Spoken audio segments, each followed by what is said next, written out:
Calling all Real Housewives of New Jersey fans. Where y'all at? Where y'all at? Because listen, this video I wanted to talk about since the Real Housewives of New Jersey's most recent season ended. And we know that the entire cast will not be back, right? We know that Bravo is going to be revamping, rebooting this franchise. We could possibly be getting a cast of all new women like New York City is being done right now, or we could possibly get the Miami reboot where they bring back a few girls and bring in 3 or 4 new girls, right? Well, today's video is not about speculation of who's coming back, who's not coming back, and all that good stuff. Today's video is all about how we got here. Today's video is all about how we got from a show that was all about family, how we got from that to a group of people that absolutely despised and hated one another, okay? Now, I'm not here to change your mind. I'm not here to convince you of anything. However, I would like to present some things to you for you to look at and observe, and maybe look at this entire situation through a different lens, because I am coming from someone who has a television background. My subscribers know that. But for any of you that are new and are just now joining, I have experience in television production. I was a TV producer for the Oprah Winfrey Network, and working on shows like Love and Marriage Huntsville. I've also worked on the Discovery Network. I've also worked with American Idol, different shows like that, right? So I feel like if anybody can speak on shows like this, how they work behind the scenes, editing, storylines, stuff like that, if anybody can speak on it, it's me, right? I'm not just a fan out here running their mouth on the internet. And I, as someone that watched The Real Housewives of New Jersey as a fan, and also as someone who has watched Real Housewives of New Jersey from a production standpoint, I single-handedly believe that Melissa Gorga and Margaret Josephs ruined this franchise. And you better believe we're going to talk about it. Welcome back to Damien After Dark. If you're new here and you haven't subscribed, please click that subscribe button right down there by clicking my face. And then also click that thumbs up button and like this video too. That helps me get into the YouTube algorithm so more amazingly beautiful people like yourself can find me, and we can continue to grow our reality TV family over here, okay? Get in the conversation, get in the comment section and let me know, tongue twister there, get in the comment section and let me know your thoughts and opinions on what I have to say, okay? How do you feel about Margaret and Melissa? Do you feel like they ruined this franchise as well? And wait till you hear what I have to say before you make your opinion, if you're on the fence or you don't believe that or whatever. So get in that comment section, let me know what you think, or who you may think ruined the show. And last but not least, if you want to donate to the channel, in the description box below will be some ways that you can donate, okay? Thank you guys so much for the love, support, donations, all that. I really, really appreciate you. Now, I feel like there are a lot of people who agree with me when it comes to this whole Melissa and Margaret thing. And we're going to break it down, all right? I'm going to break it down for y'all. I feel like there are a lot of people who agree with me with that. But there are also a lot of people who really believe that Teresa Giudice is the villain in this entire situation. That Teresa Giudice is the reason that this show is coming to an end. And I just don't believe that. If anything, Teresa Giudice is the reason that this show has gone on for so many years. Now, before you click out of the video, before you say, oh, he's a tree hugger, he's a tree stump, you know, I don't want, just hear me out here, okay? Whether or not you like Teresa, she is the staple of New Jersey, okay? Now, I'm saying hear me out because this I'm taking all bias away. I'm taking all anything I know from the show. This is from a business standpoint. When we know that when we watch Bravo, there are commercials, right? These commercials come from advertisers. When these advertisers invest their money in these commercials, they need the networks to sell them a reason why they should place their commercials, place their advertisements during that time slot. Does that make sense? Let me break it down to you. Let's say I am an advertiser. Let's say I own this vape company, right? I own this vape company and I want to place my ad for vapes during the Real Housewives of New Jersey time slot, right? Bravo is going to have to it's not so much the advertiser's responsibility to sell themselves to Bravo. Bravo has to also sell themselves to the advertiser, right? So what does your show bring? How is your show going to put eyeballs onto my product? What is your main staple for this? Am I making sense? For example, if I was Bravo, I would statistically pull out the Real Housewives of New Jersey. You want a time slot for New Jersey? Okay, here we go. We have Teresa Giudice. She's the main staple for this show. This is what XYZ. You know what I'm saying? Like you can't sell to advertisers for New Jersey and use Melissa. You think advertisers are going to want to buy into what Melissa is selling? Margaret is selling. No. Teresa has been the staple of this show. A lot of people don't like when I bring this up, but they stopped the show when Teresa went to prison. I'm sorry, that is an impact. No housewife has ever had that impact. Ever. Now, there hasn't been many housewives that gone to prison either. However, if you put other housewives in that situation, I don't think Bravo would have stopped the show. When you think of certain housewives cities, you think of certain people, right? When we hear Atlanta, we think what? Nene Leakes. When we hear Beverly Hills, most people think of who?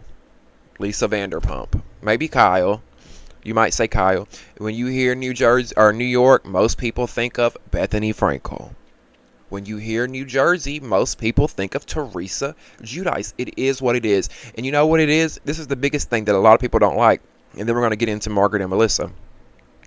Teresa has had so much authentic storylines over the years that I think that the audience has just been able to relate to her.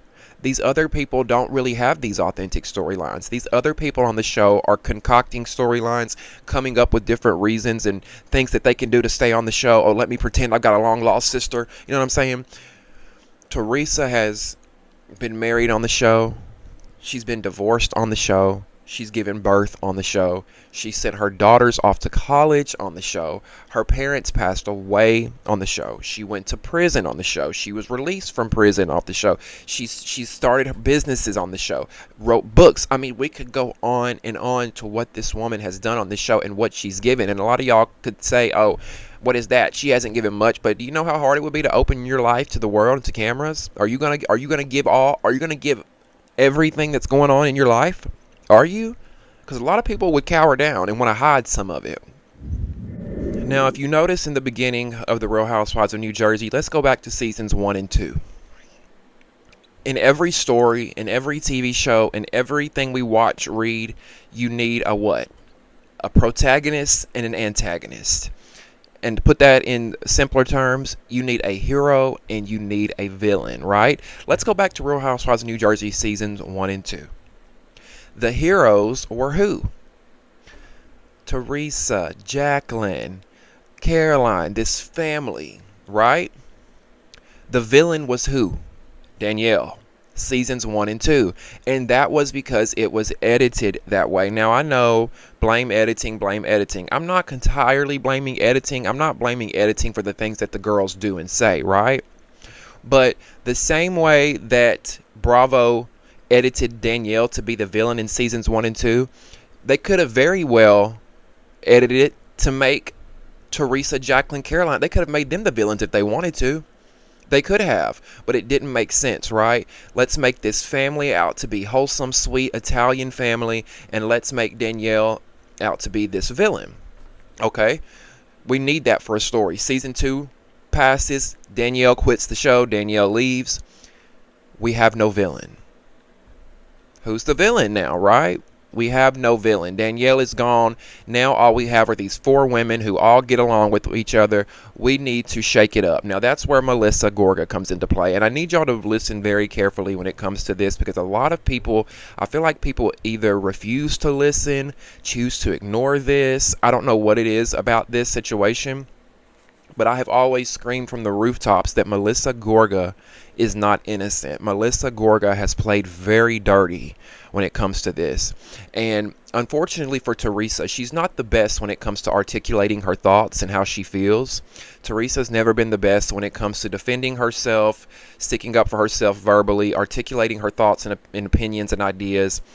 And unfortunately for her, that makes great television. You say dumb shit, you know, it's easy to look at Teresa and say, well, she's the villain, right? We got to look at it from her point of view. This was her sister-in-law and her brother. These 2 people came on the show behind her back. And I'm so tired of people saying, well, oh, you know, trying to make it less than what it is.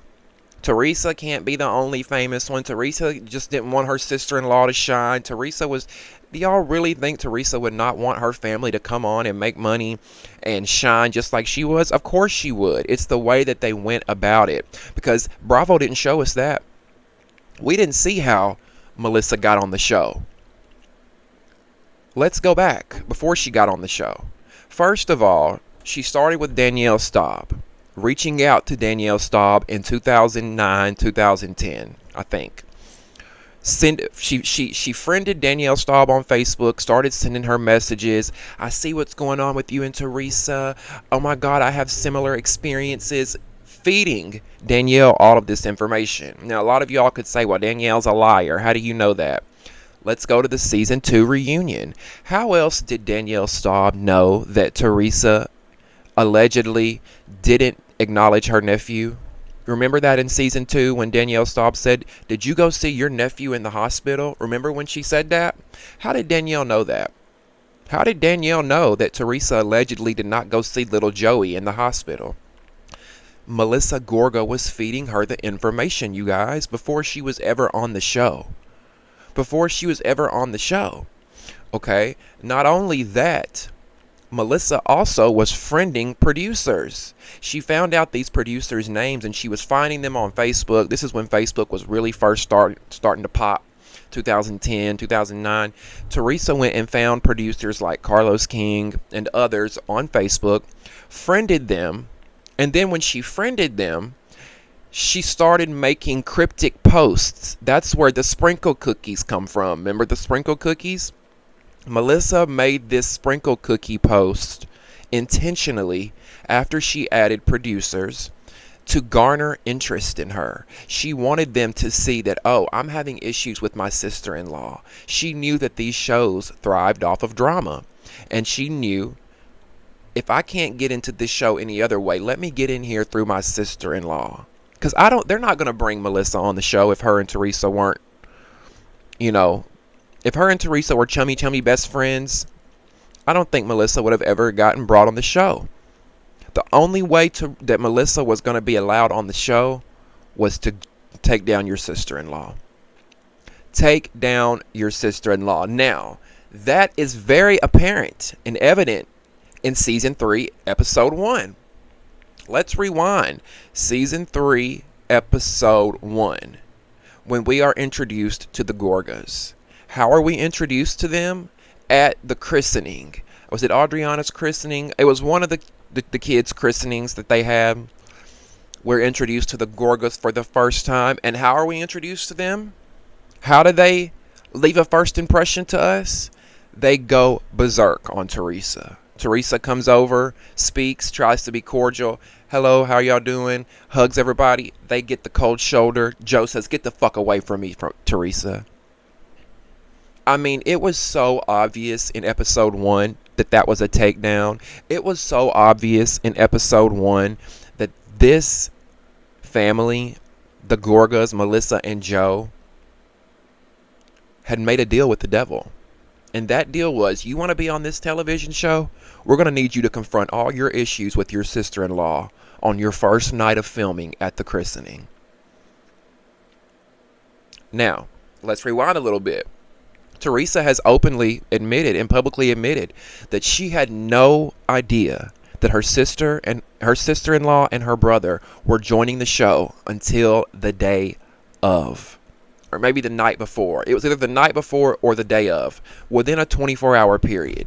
Now tell me you wouldn't be pissed if you're filming a show with your friends or whoever, and then you find out a night before that your brother and your sister-in-law are joining. Would that not ring off red flags in your head? Like, wait a minute, why wouldn't they tell me? Because people try to run with the narrative of why is Teresa so mad? She's just jealous that they joined the show. Y'all gotta get in her shoes for a minute. Put yourselves there. I would feel some type of way too, because my thing is like, well, why hasn't my family told me this?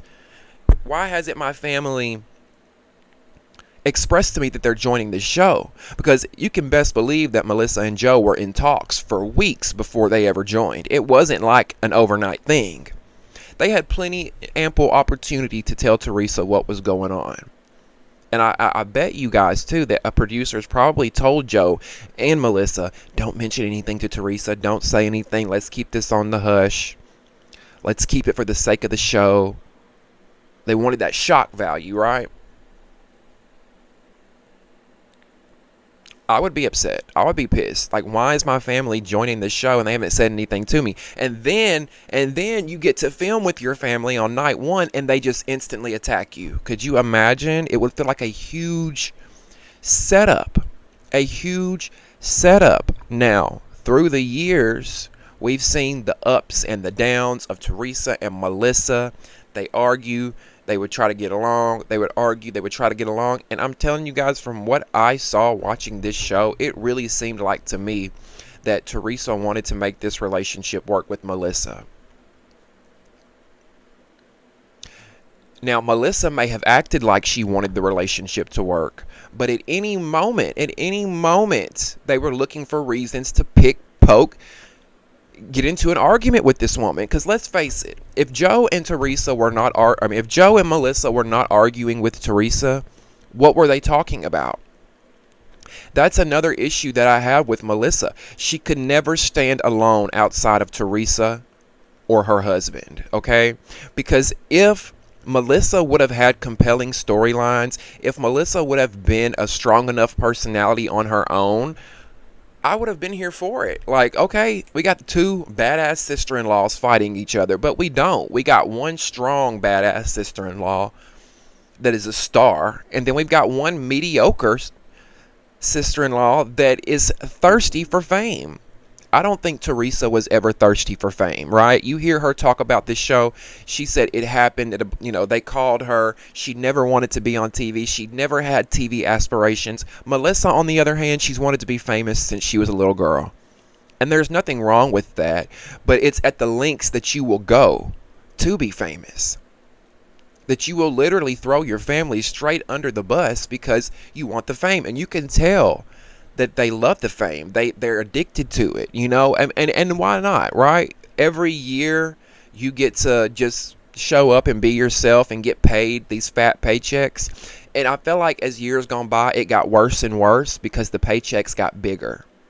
And then I feel like the pressure became far too big to have storylines to perform.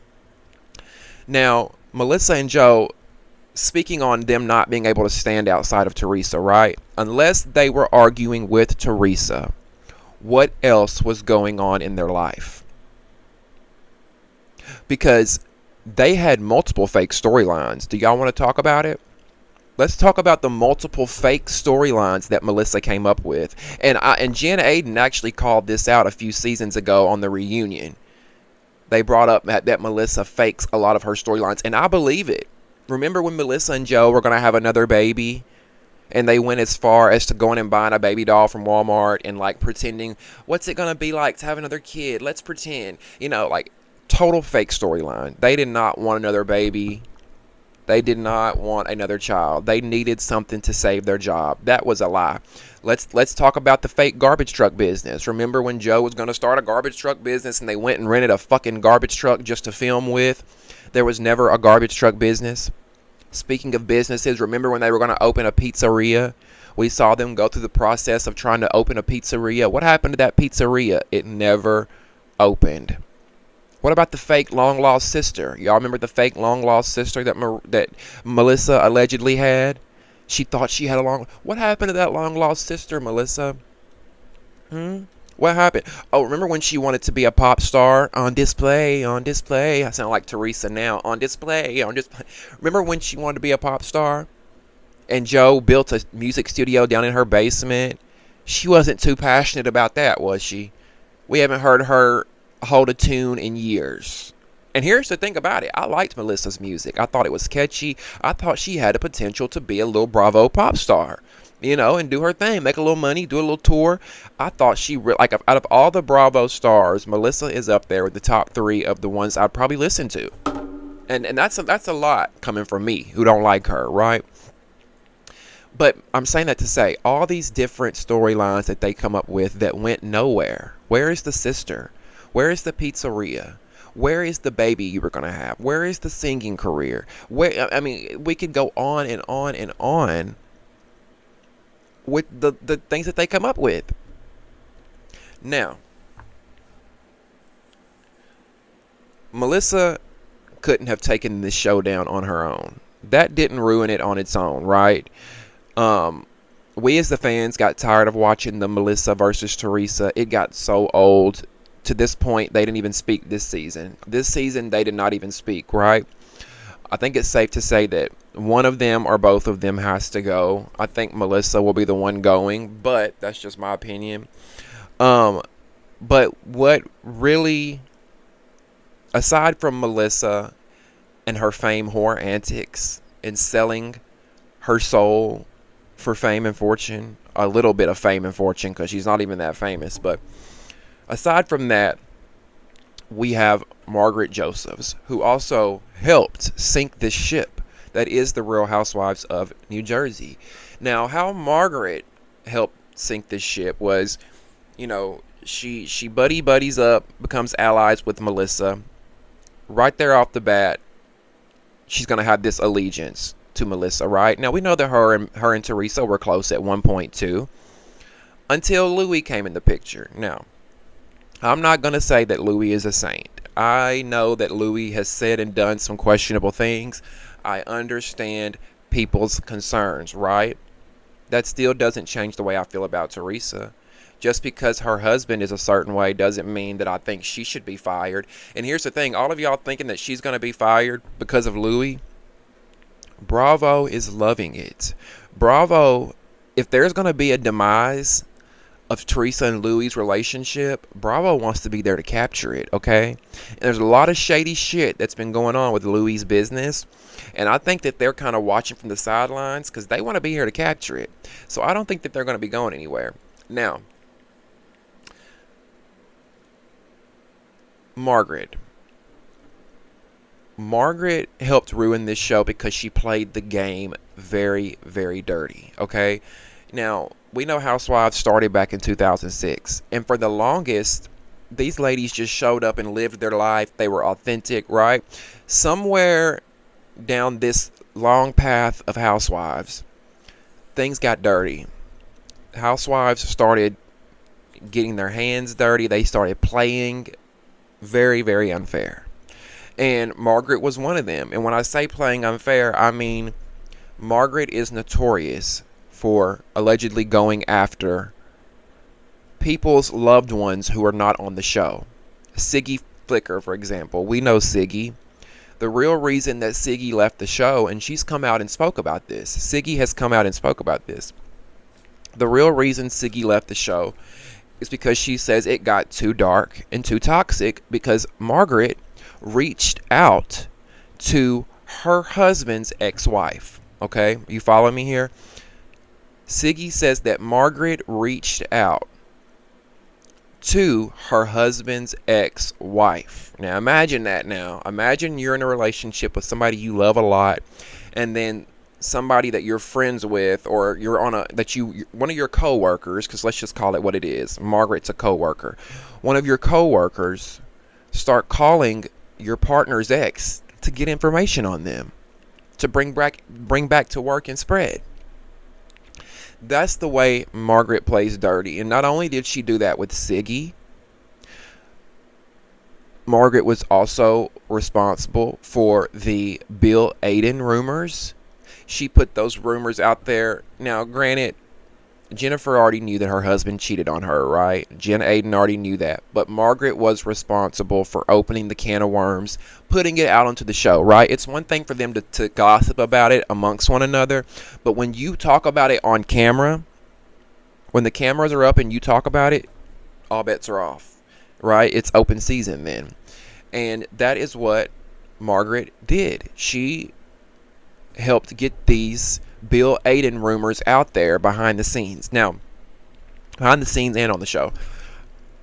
Then let's get into Jackie Goldschneider and the Evan is cheating on Jackie at the gym rumors.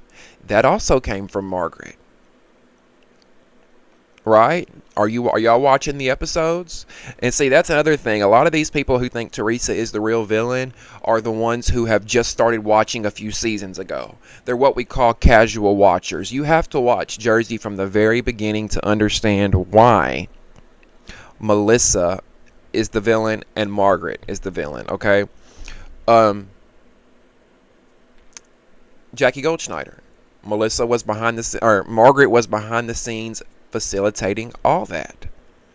She has been playing the ghost producer for the longest. She'll never admit it, of course. But that right there, we just spoke about 3 different things. We spoke about Siggy. She tried to expose. She tried to get information from Siggy's ex, from Siggy's husband's ex. She tried to get information on Bill Aiden and spread those rumors. She tried to get information on Evan Goldschneider. Spread that, right? And 2, here's another thing. It makes sense for Margaret to do this, because if Margaret does do this, it creates a storyline for the show, right? Because these girls, you got to think about it, they have to have something to talk about. They have to have drama to argue about, or the season starts to fall flat, the ratings drop, and they lose their jobs, right? So it's in Margaret's best interest to be doing this shady. And she's smart. Margaret's smart. She knows what she's doing, but she's not smart enough to have thought that this is going to come back and bite her in the ass like it is now, because we've got bloggers like myself and others who have clearly seen what she's doing. We've clearly seen right through her. Now, as I said, we had Siggy. We had what she did to Siggy. We had what she did to Jackie and Evan. We had what she did to Bill and Jennifer. Let's not forget Louis and Teresa. Margaret has been contacting Louis's exes, plural, multiple exes. He's got 2 exes named Vanessa.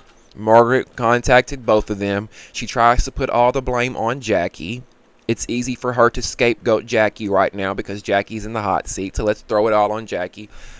But Margaret, you were the source behind a lot of this, because you know what's funny? What's so odd to me is there have been no rumors about Plumber Joe.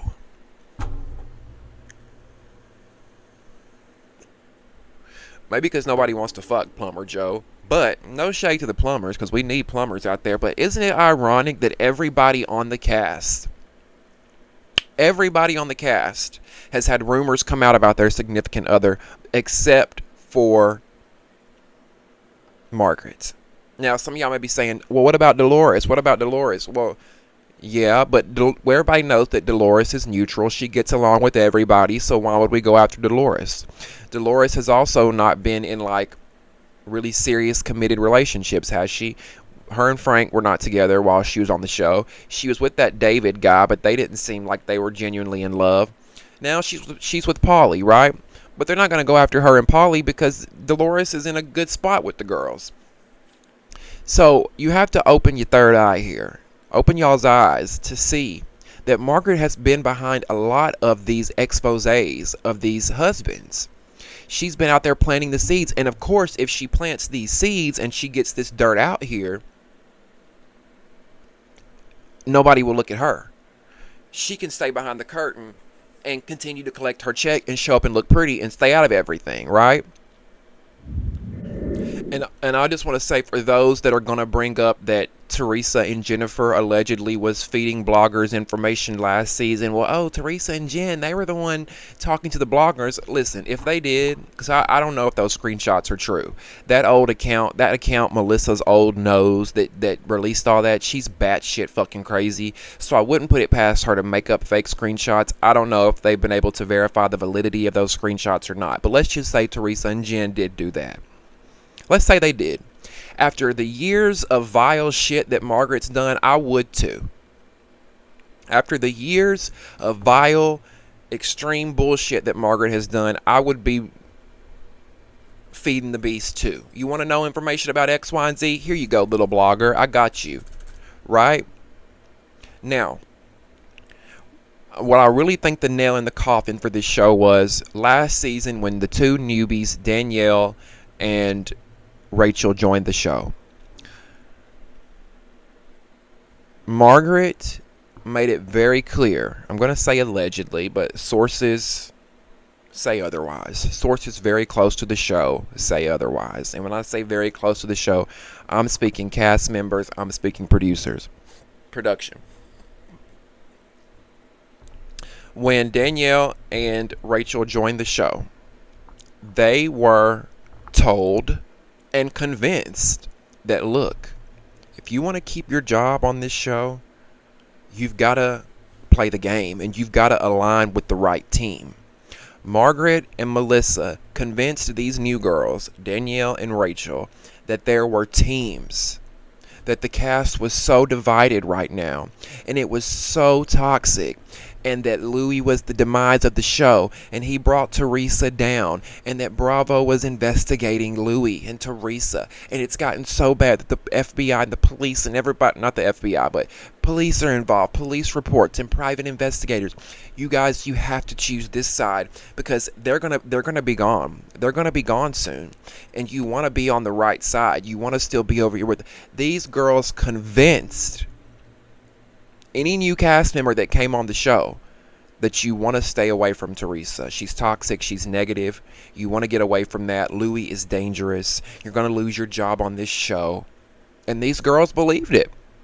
Danielle and Rachel, who are new to this, they got all these people in their ear and they're believing it. And they're getting this newfound fame. They're getting these paychecks. They don't want to lose it. So they think, well, let's say this. Rachel immediately jumped on Team Marge and Melissa because she thought that was the right team. If you notice, Danielle has played the middle because I feel like she's sort of felt kind of torn.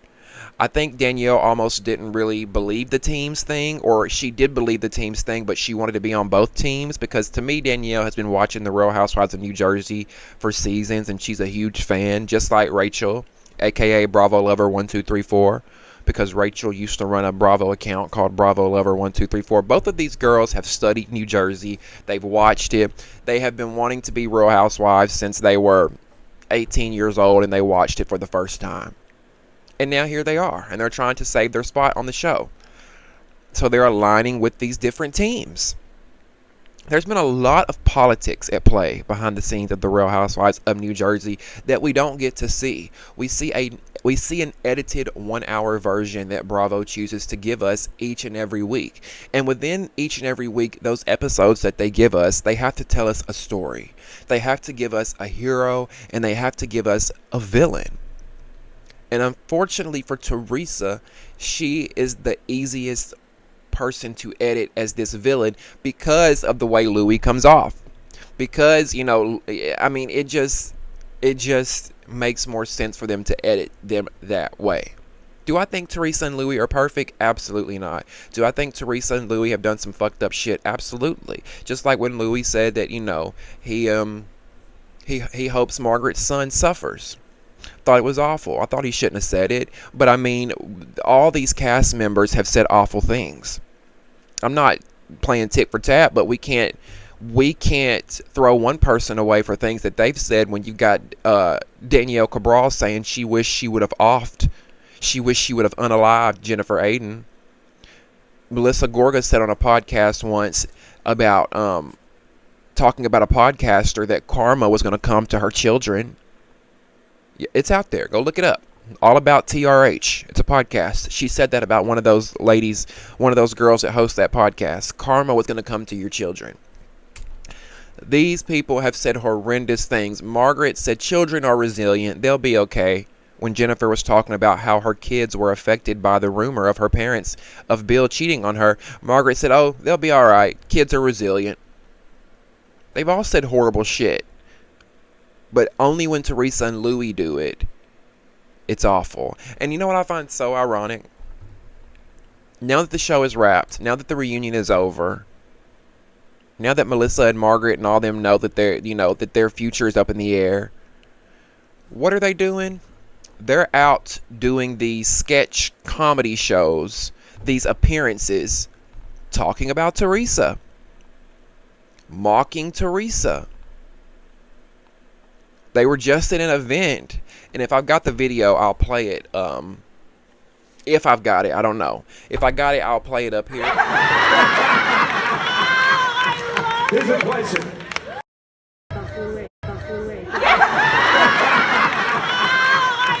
Here's a question.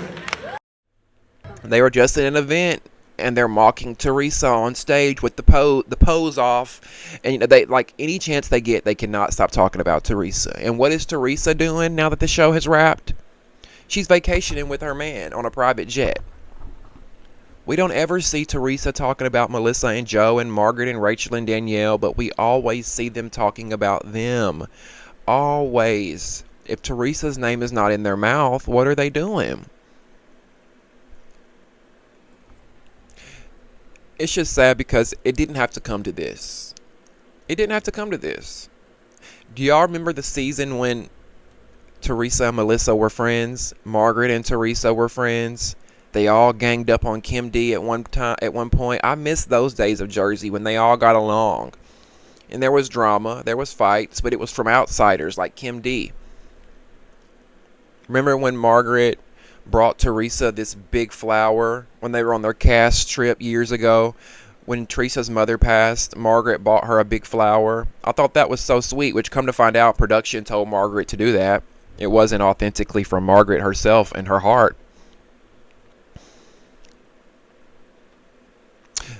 This show, I don't know, I just feel like these girls are going to regret a lot of the decisions they make when the paychecks stop coming in. When the bills start piling up and the paychecks stop coming in, they're going to regret trying to ice Teresa out. Like, y'all, I get you don't like Teresa, but at least go along and get along for the sake of the show, for the sake of y'all's paychecks.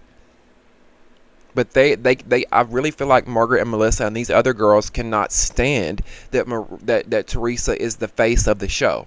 They can't stand that, and they want her gone so bad because they want to be the face. They want to be this New Jersey, and I hate to break it to you girls, I don't see the Real Housewives of New Jersey coming back without Teresa. I don't. And if they do bring it back without her, it'll flop. It will flop.